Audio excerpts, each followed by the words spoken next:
Hey, I'm Katie with WTI, and our boy Hank just loves these lamb pizzles by Dog Chits. Now, if you don't know what a pizzle is, don't worry about looking it up. Just know that your dog is going to love it. In the end, that's really all that matters, right? Doesn't really matter what it is as long as you know it's healthy and good for them.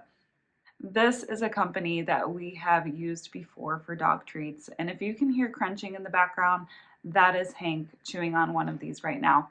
I think it's pretty cool that it lets you know how many your dog is able to eat a day based on their weight. Then we're not overfeeding him, giving him too much. This is an awesome treat for him. It keeps him interested, engaged, and out of our way. He's like a toddler. He likes to be right by our feet.